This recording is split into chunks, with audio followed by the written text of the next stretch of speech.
रीता, देखो मैं तुम्हारे लिए साड़ी लाया हूं। इतनी खूबसूरत साड़ी, ये तो मैं मुन्ने की शादी में पहनूंगी। अरे मुन्ने की शादी के लिए तो मैं इससे भी अच्छी साड़ी ला के दूंगा।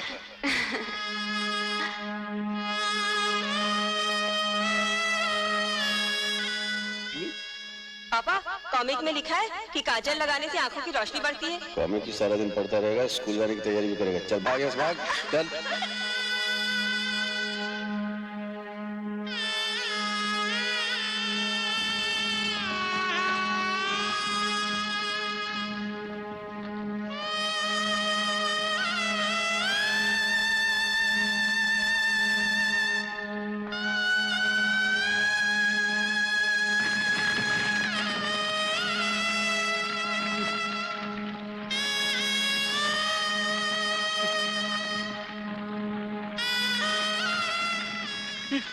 क्या हो रहा है? ये क्या हो रहा है?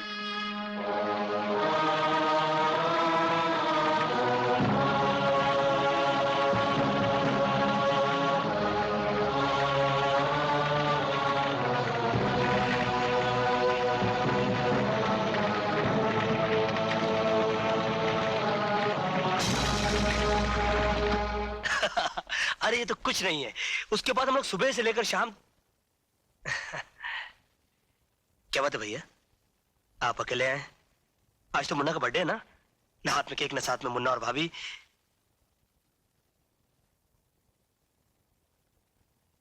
क्या बात है, आप चुप क्यों हैं? मुन्ना और भाभी नाराज है मुझसे। अरे पागले, ये कैसे हो सकता है? तेरी भाभी मुन्ना तुझसे नाराज हो सकते हैं? कोई बात तो जरूर है, वरना आज खुशी के मौके पर आपकी आंखों में आंसू। तो अपने मुन्ना से, अपनी भाभी से कितना प्यार करता है, यही सोचकर आंखों में आंसू भर आए। नहीं भैया, बात कुछ और है। मेरा दिल घबरा रहा भैया, आप मुझे उनके पास ले चलिए। अरे नहीं, ऐसा मत बोल। तू उनके पास नहीं जा सकता। क्यों नहीं जा सकता? क्यों नहीं जा सकता? तू मुझे अकेला छोड़कर जाना चाहता है? तू भी उनकी तरह मुझे अकेला छोड़ के जाना चाहता है? भैया अजीत, तेरा मुन्ना, तेरी भाभी, हम दोनों को इस दुनिया में अकेला छोड़कर चले गए। चले गए हम दोनों को अकेला छोड़कर। नहीं भैया, ऐसा नहीं हो सकता, ऐसा नहीं हो सकता। अरे पगले, उन दोनों की चिताएं जलाकर मैं तेरे सामने जिंदा खड़ा हूं। हाँ? भैया मैं यहाँ नहीं रहूंगा, मैं यहाँ नहीं रहूंगा। पागल हो गया है? अभी तेरा जख्म कच्चा है, टांगे टूट गए तो कुछ भी हो सकता है। अरे भैया, जब जिंदगी के ही टांगे टूट गए तो ये टांगे संभाल के क्या करूंगा मैं? अजीत,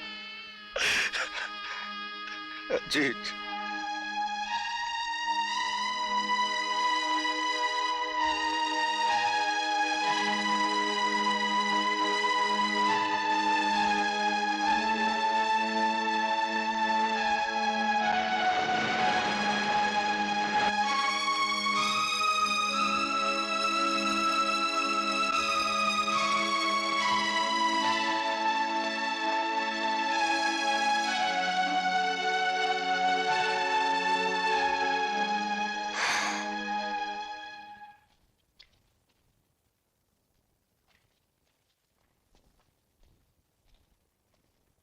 पता चला?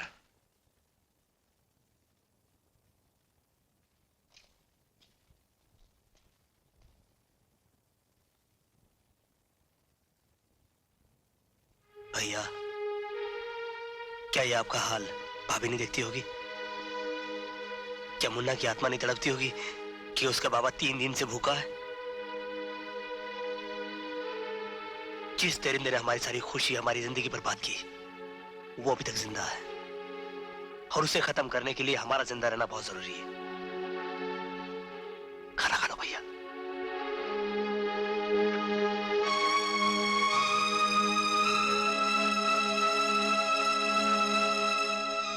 भैया, इन्होंने भी कुछ नहीं खाया।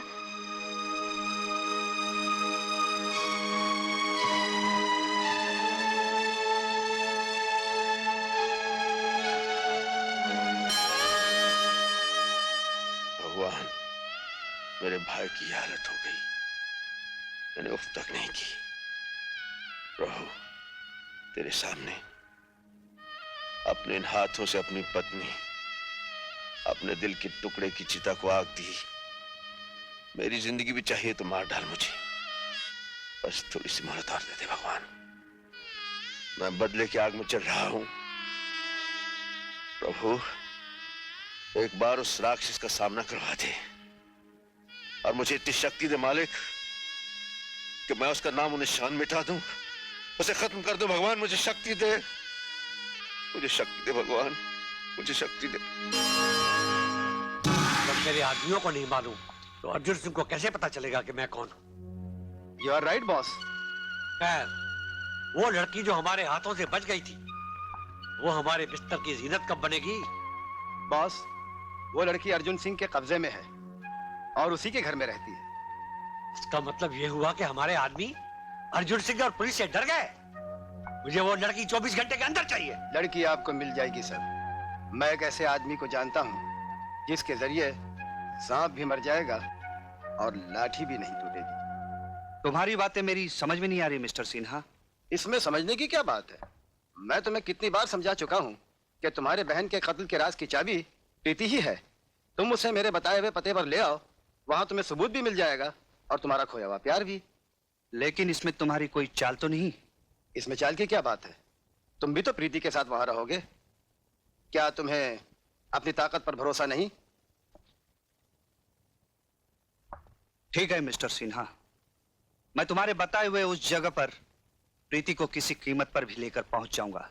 लेकिन एक बात याद रखना, अगर वहां पहुंचने के बाद तुमने मेरी बहन के कत्ल का सबूत नहीं दिया या तुम्हारे इरादे गलत निकले तो मैं तुम्हें ऐसी बेदर्दी से मारूंगा कि तुम्हारे घर वाले तुम्हारी लाश पहचानने से भी इनकार कर देंगे। ये हुई नंबर 2 वाली बात। ये लो अंगूठी। रीछा नाम का एक शख्स तुम्हारे साथ रहेगा जो इस अंगूठी का गुलाम है। ताकत तो उसमें हाथी की है, लेकिन अक्ल चींटी से भी कम। लेकिन रीछा की मदद की जरूरत मुझे क्यों पड़ेगी? You never know. I am sorry Hemant, Arjun Singh से पूछे बगैर मैं इस घर से एक कदम भी बाहर नहीं रख सकती। इसका मतलब है तुम भी नहीं चाहती कि मेरे बहन के कत्ल का राज मुझे मिल जाए? ये बात नहीं है हेमंत, तुमको खामखा ये गलतफहमी हो गई है कि अजीत तुम्हारी बहन का कातिल है। कुछ भी हो प्रीति, तुम्हें मेरे साथ चलना चाहिए। मैंने कह दिया ना, अर्जुन सिंह से पूछे बगैर मैं इस घर से बाहर नहीं जा सकती।